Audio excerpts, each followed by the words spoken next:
और भगवान महावीर की वीतरा कहानी को हम लोग सुन रहे हैं। ये सुनिश्चित है कि कोई भी भगवान तुम्हारा कुछ भी नहीं कर सकता है। कोई भी तीर्थंकर तुम्हारे परिणामों को बदलने में निमित्त तो हो सकता है किंतु प्रेरक नहीं हो सकता है। हर वस्तु आपके परिणामों को निर्मल बनाने में निमित्त हो सकती है किंतु परिणाम स्वयं आपका होगा। इसलिए आचार्य भगवत कहते हैं यदि तुमको आयु बंद करना है तो आयु बंद भी तुम्हारे ही बल पर होगा और आयु बंद करने के लिए आपके परिणाम जैसे होंगे वैसे आपका आयु बंद हो जाए। क्या हर प्रकार की आयु होती है?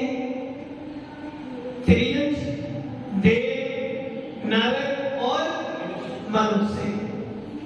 इन चारों प्रकार की आयु में से किसी न किसी आयु में तो आपको जाना पड़ेगा किंतु कुछ जीव ऐसे भी होते हैं जो आयु का विनाश कर सिद्धालय में विराजमान हो जाते हैं किंतु जितने सम्य दर्शन प्राप्त किया है, जितने भेद विज्ञान प्राप्त किया है, जितने अपने मिथ्यात्व का दमन कर दिया है, जितने अपनी मान्यताओं को बदल दिया है, जिसने जिनेन्द्र देव की शरण को स्वीकार कर लिया है अथवा जिसने अनंतानुबंधी करोड़ माया लोक को अनुदय कर दिया है, ऐसा सम्य दृष्टि जीव मर कर मात्र एक गति में जाएगा। वो गति कौन सी है?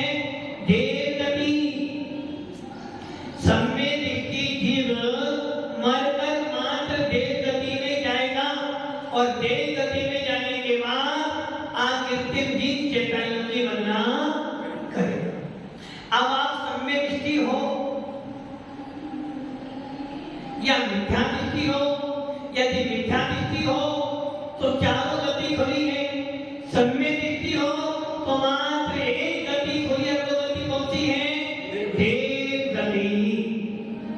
अब ये निर्णय आपको करना है कि आपके पास सम्य दर्शन है या मिथ्या दर्शन है। यदि मिथ्या दर्शन है तो आपके लिए चारों रास्ते खुले हैं और चारों रास्तों के अंदर दो स्थान पहला। और यदि आपको सम्यक दर्शन हो गया है, यदि आपको भेद विज्ञान हो गया है, भेद विज्ञान किसमें करना है? भेद विज्ञान किसमें करना है? आत्मा में भेद विज्ञान नहीं करना। आत्मा को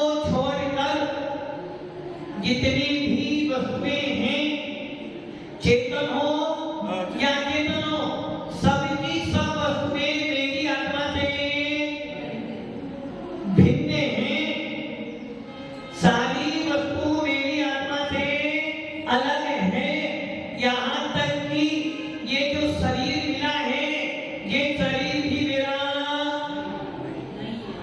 किंतु ये सरदार शरीर में जरा सा रोग हो जाने पर, शरीर में जरा सी वेदना हो जाने पर आत्मा के परिणाम खराब हो जाते हैं, घर टूट जाता है। कोई चिंता नहीं, नया बना लेंगे। किंतु यदि एक बार शरीर खराब हो गया तो चिंता उत्पन्न हो जाती है।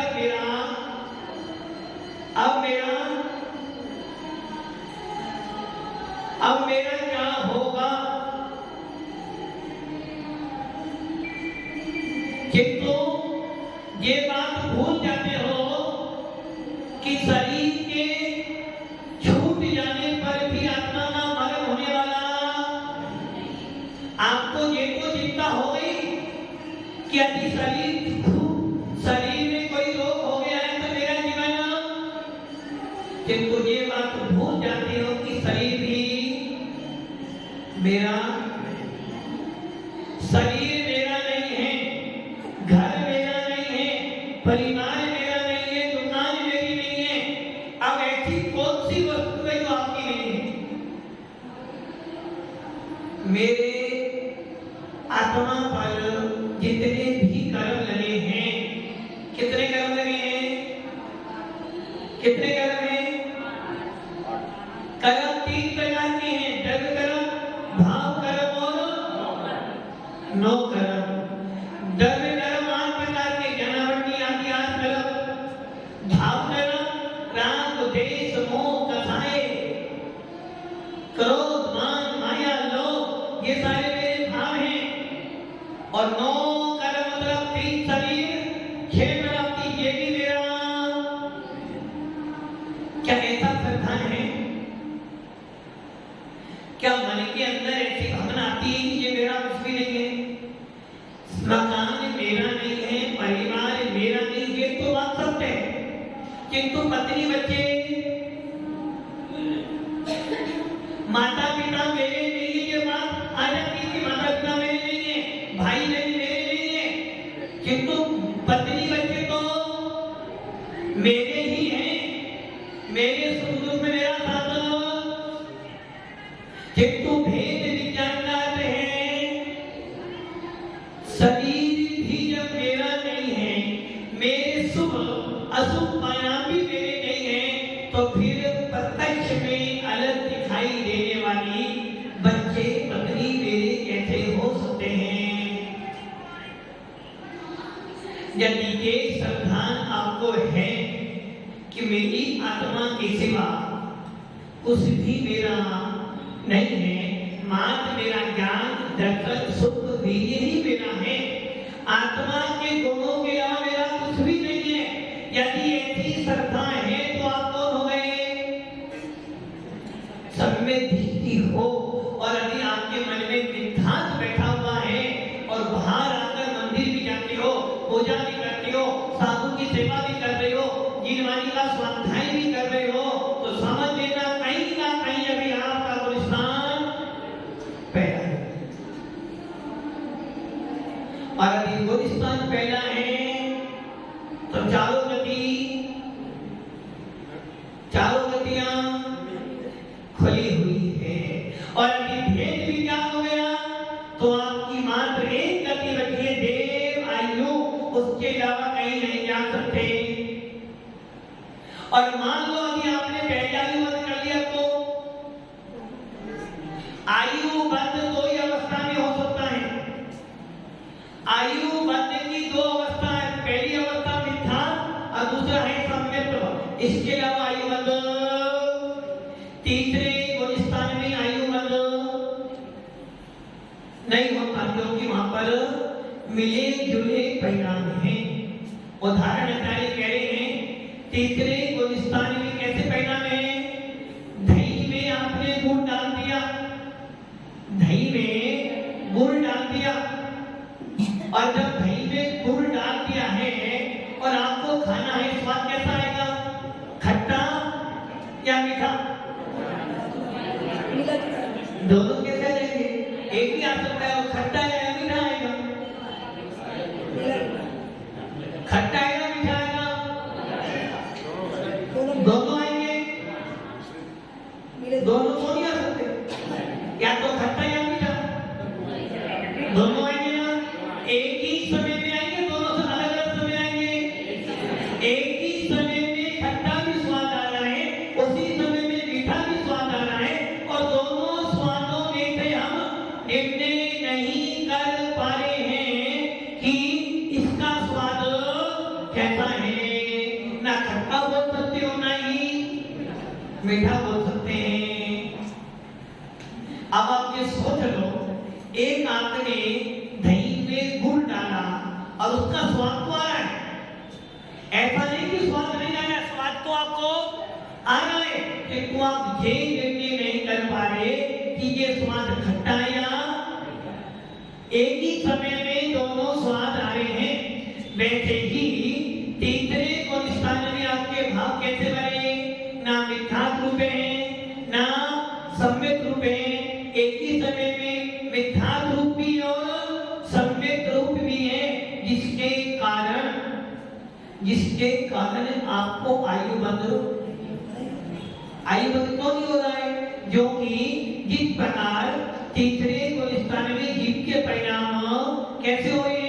ना तो मिथ्यात्व रूप होना ही, जैसे आपने दही खाया था गुड़ वाला, उस दही वाले गुड़ में दोनों चीजें मिली थी, किंतु आप ये निर्णय नहीं कर पाए कि खट्टा या मीठा है।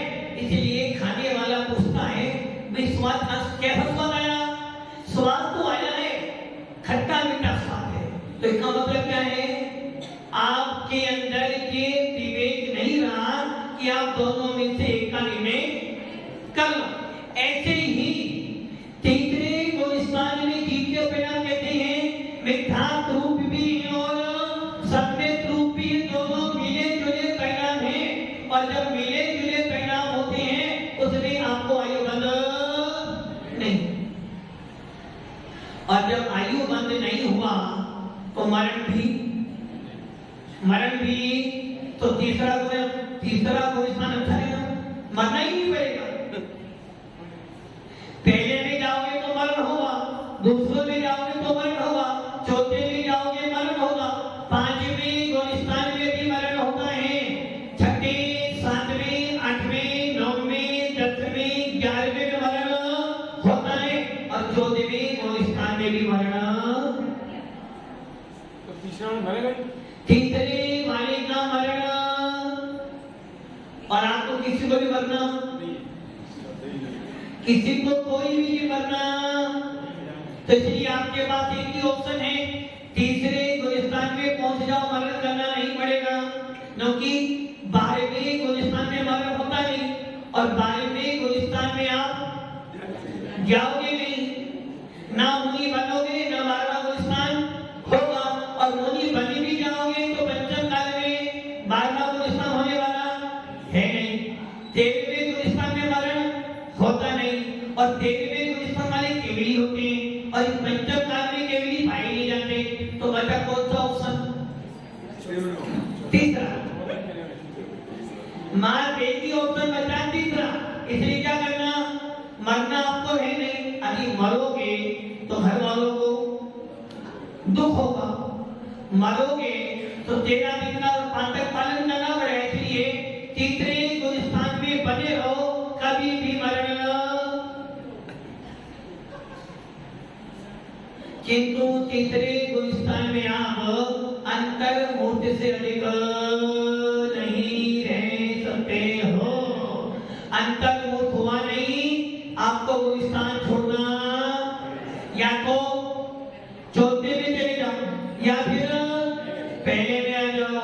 पहले में जाओगे अनंत काल बिताओगे, चौथे में जाओगे तो मरण करना पड़ेगा, और चौथे में मरण नहीं करा, ऊपर बड़े तो मुनि बनना पड़ेगा। वो काम मंत्री आपको करना नहीं। कोशिश करते करते जीवन बीत गया है, अब कोशिश करने का फायदा नहीं है। इसलिए आचार्य भगवंत कह रहे हैं, यदि तुझे आयु बंद करना है तो तेरे भाव या तो मिथ्यात्व के हो या फिर सम्मित के हो। और आयु बंद कहाँ तक होता है? 14 गुण स्थान है। कितने हैं? सब जानते हो। 14 गुण स्थानों में से मात्र पहले गुण स्थान से लेकर 7वें गुण स्थान तक की आयु बंद, उसके ऊपर आयु बंद भी पहले से लेकर 7वें गुण स्थान में आयु बंद होता है। और उसमें भी तीसरे गुण स्थान में आयु बंद कितने बच्चे? अब 6 गुण स्थान। 6 में से 7वां आपका होना नहीं, 6ठा आपका होना नहीं, 5वां आपका होना नहीं, बचे पहला, दूसरा और चौथा। चौथा गुण स्थान आपका है, चौथा गुण स्थान नवीन जी आपका है, चौथा है। और दूसरा हो नहीं सकता, दूसरा हो नहीं सकता, तो ये चौथे वाला ही दूसरे में, जब चौथा ही नहीं है तो दूसरा गुण स्थान होना नहीं, बचा कौन सा? पहला गुण स्थान। और पहले गुण स्थान वाला भी मर कर चारों गतियों में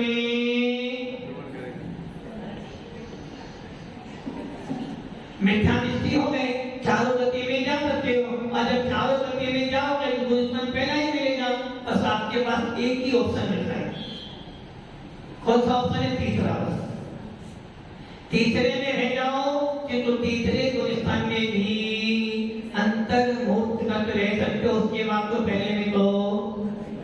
इसलिए आचार्य कहे हैं आयु बंध का काम मात्र 2 ही अवस्था में हो सकता है, या तो मिथ्यात्व अवस्था हो या फिर सम्यक अवस्था हो। तो सम्यक वाला गुण स्थान आपका चौथा गुण स्थान आपका है, और 14वां आपका होने वाला नहीं, बचा कौन सा? पहला। और पहले गुण स्थान वाला कहाँ जाएगा? तो कहाँ जाना आपको? आपको तो महाराज ऊपर जाना है, ऊपर तो ऊपर को आओ।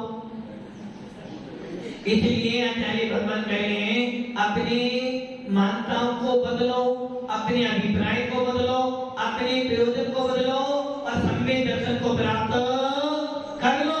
यदि एक बार सम्यक दर्शन प्राप्त कर लिया, यदि एक बार मिथ्यात्व को छोड़ दिया, यदि एक बार आपने चौथा गुण स्थान प्राप्त कर लिया, तो ये निश्चित हो गया कि आप मोक्ष में जाओगे। आप मोक्ष में आप भव्य ही हो। कौन हो आप? भव्य हो। यदि गुण स्थान पहला है तो डाउट है, यदि गुण स्थान पहला है सोनलाल जी, यदि गुण स्थान पहला है तो डाउट है कि भव्य हो भी सकते हो, नहीं भी। और यदि चौथा गुण स्थान आ गया तो भव्य ही है, और दूसरा आ गया तो दूसरा आ गया तो भव्य ही है, जो कि चौथे वाला ही दूसरे में आएगा। और मान लो दूसरे वाला कहां पर जाता है? ऊपर जा नहीं सकता है, नीचे कहां जाएगा? पहले में। मान लो आप दूसरे में भव्य थे और पहले में आगे तो कौन बन गए? भव्य बन गए। कैसे रहोगे? पहले वाला ही भव्य भी हो सकता है और अभव्य भी हो सकता है। चौथे में थे, दूसरे में आए, भव्य थे, भव्य ही थे, किंतु दूसरे से पहले में आए तो अभव्य नहीं बन सकते आप। क्यों? पहले में तो दोनों ही होते हैं। अरे भाई, जितने एक बार सम्यक दर्शन प्राप्त कर लिया वो भव्य ही है। अब उसको कोई भी भव्य, और भव्य उसे कहते हैं जिसमें मोक्ष जाने की पात्रता होने के बाद भी जो अपना पुरुषार्थ कर अपनी पर्याय में मोक्ष को प्रकट कर देता, उसे भव्य कहते हैं। भव्य तो हो और पुरुषार्थ ना करो तो अरविंद जी, यदि भव्य तो हो और पुरुषार्थ ना करो तो भव्य बन जाओगे ना, अभव्य हो जाओगे ना। ये आपका जो मोबाइल जेब में रखा है, ये जीव बन सकता है? कभी कभी अच्छे भाव बनाए तो, अच्छे भाव बना ले तो, अच्छे भाव बना ले तो, अच्छे भाव बना ले तो भाव तो होते हैं, खुद करके भाव होते हैं, और लाइट भाव भी होता है, फाइनाइट भाव भी होता है। हाँ लेकिन नहीं बना सकता वो भाव, भव्य नहीं बन सकता। जीव बन सकता ना, जीव तो क्यों नहीं बन सकता? जीव मोबाइल जीव बन सकता है ना। अरे अभी अभी अजीब है, अच्छे कर्म करे, अच्छे भाव बनाए तो नहीं बना सकता। यदि आप चौथे हिंदुस्तान में थे, दूसरे में आ गए, अच्छे भाव थे, और पहले में आ गए तो आप कौन हो गए? भव्य थे, अभव्य हो गए ना। कैसे हो जाओगे अभव्य? जब एक मोबाइल एक पुस्तकालय जीव नहीं बन सकता है तो भैया एक भव्य जीव अभव्य कैसे बन जाएगा? तीन काल में भी भव्य जीव अभव्य नहीं बन सकता। तीन काल में भी भव्य जीव अभव्य जैनी अजैनी हो सकता है, जैनी अजैनी हो सकता है, अजैनी जैनी बन सकता है। एक मनुष्य गति का जीव पुरुष वेद द्वारा स्त्री बन सकता है, स्त्री नपुंसक बन सकता है, नपुंसक पुरुष वेद द्वारा हो सकता है, देव त्रियंज बन सकता है, देव एक इंद्री बन सकता है, एक इंद्री देव बन सकता है, त्रियंज देव बन सकता है, मनुष्य तीर्थंकर बन सकता है, और मनुष्य मोक्ष जा सकता है। एक निगोदिया जीव निगोद से निकलकर मनुष्य बनकर उसी भव में मोक्ष जा सकता है। किंतु जीव तत्व कभी अजीव नहीं बन सकता, भव्य कभी अभव्य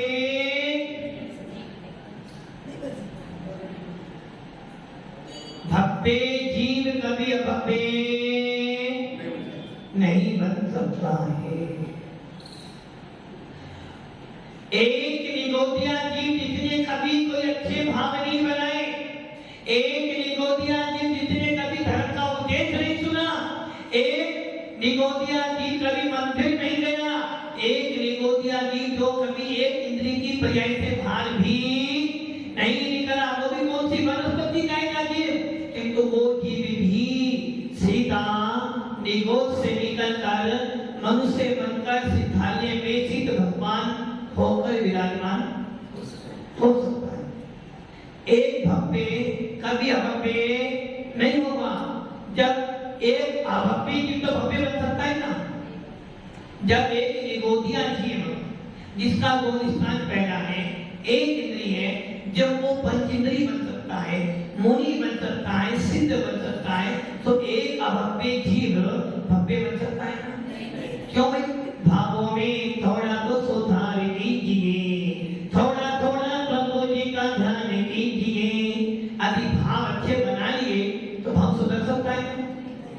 मंत्री जी अभव्य जीव भव्य बन जाएगा, क्योंकि भावों के लिए सारा भाव अच्छे तो गति अच्छी, गति अच्छी तो मति अच्छी, सही है ना। तीन काल में नहीं हो सकता, अभव्य अभव्य ही रहेगा, भव्य भव्य ही रहेगा। यदि अभव्य मुनि बन जाए, अभव्य यदि मुनि बन जाए, क्या कह रहा हूं मैं? मेरी बात सुनाई दे रही है ना। एक अभव्य जीव मुनि बन जाए, समूह शरण में भी चला जाए, उसके बाद भी वो कभी मोक्ष को प्राप्त गोलिस्तान पहना ही रहेगा, कभी वो भव्य नहीं बन सकता। एक इंद्री देव बन सकता है, एक निगोदिया जीव सिद्ध पद को प्राप्त कर सकता है, किंतु एक अभव्य मुनि बन जाने के बाद भी 28 गुण का पालन करने के बाद भी, केशरोध करने के बाद भी, सर्दी गर्मी भूख प्यास सहन करने के बाद भी कभी भव्य। अब ये सोच लो, अब भव्य से आप बढ़िया हो, अब भव्य से बढ़िया हो, अभी थोड़ा डाउट हो रहा है, डाउट हो रहा है। एक अभव्य जीव मुनि महाराज बन जाने के बाद भी कभी भव्य नहीं बन सकता। एक अभव्य जीव 28 गुण का पालन करने के बाद, 36 गुण का पालन करने के बाद, 25 गुण का पालन करने के बाद भी कभी वो उसको प्राप्त नहीं कर सकता। और एक इंद्रिय जब निगोद में पड़ा है, वो वहां से निकलकर मुनि बनकर सीधा सिद्धालय में जा सकता। बोलो अच्छा कौन सा है? आप भव्य हो, अभव्य हो? अभव्य है, भव्य बढ़िया है। आप भव्य हो, सोच लो, भव्य हो। अच्छा मनुष्य पर्याय मिले से भव्य हो। अरे भाई, एक अभव्य जीव मुनि बन जाता है, उसके बाद ये भव्य है। नवग्रीवर कहां पर जाना है? नवग्रीवर मुनि बतधारे अनंत वार्गे बेको जायो पेनि ज्ञातन ज्ञान बिना कुछ लेत न पाए। आप तो 16वें स्वर्ग तक जा सकते हो, क्योंकि 16वें स्वर्ग के ऊपर जो भी जाएगा मुनि मुद्रा से जाएगा, भले मिथ्या दृष्टि हो, द्रवलिंगी हो। एक भावलिंगी मुनिराज पहले स्वर्ग से लेकर सर्वार्थ सिद्धि तक जा सकता है। एक भावलिंगी मुनिराज पहले गुणस्थान से लेकर 14वें गुणस्थान को पार करता हुआ सिद्ध पद को प्राप्त कर सकता है। किंतु एक श्रावक चतुर्थ गुणस्थानवर्ती पहले से 16वें स्वर्ग से ऊपर, और एक मुनि मिथ्या दृष्टि भव्य जी कहां जा रहा है? नवग्रीवर तक जा सकता है, जो कि 16वें स्वर्ग के ऊपर कौन जाएगा? मात्र मुनि मुद्रा से ही जा सकते हो। एक अभव्य जीव मुनि बनकर नवग्रीवर जा सकता है, किंतु मोक्ष वो स्थान वहां भी पैदा ही होगा। और आपका गुणस्थान, आपका गुणस्थान चौथा भी हो सकता है और 16वां भी। आप बताओ भव्य हो, भव्य हो?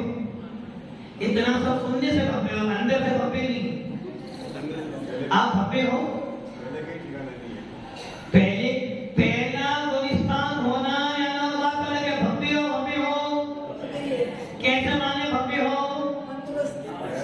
जो कि आपके भव्य की मोर लगेगी जब आपका गुणस्थान चौथा हो जाए। और चौथे गुणस्थान को प्राप्त करना इतना कठिन भी नहीं है, तो इतना सरल भी। सोनलाल जी गुणस्थान चौथा है, अभी चौथा है, घर पे पहला हो जाए। भव्य हो कैसा माने भव्य हो?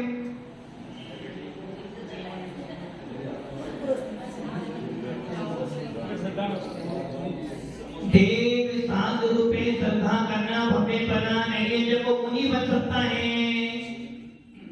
इसलिए भव्य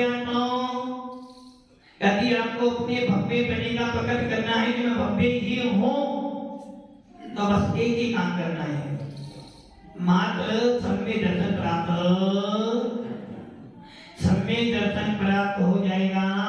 तो आयु बंध भी मात्र देव आयु का बंध होगा। और अभी गुणस्थान चौथा मनुष्य गति में चौथा गुणस्थान प्राप्त कर लिया, तो आपकी 47 प्रकृतियों का बंध रुक जाएगा।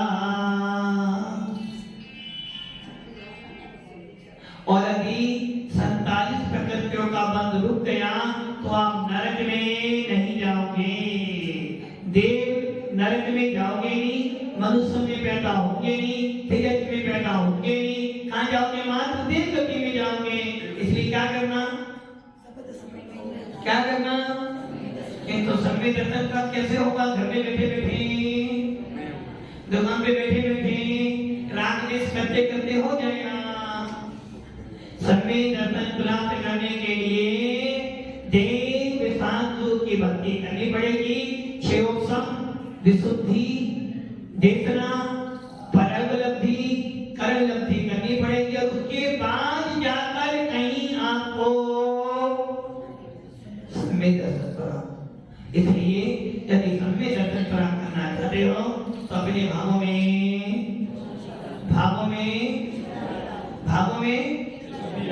क्या लानी पड़ेगी? विशुद्धि लानी पड़ेगी।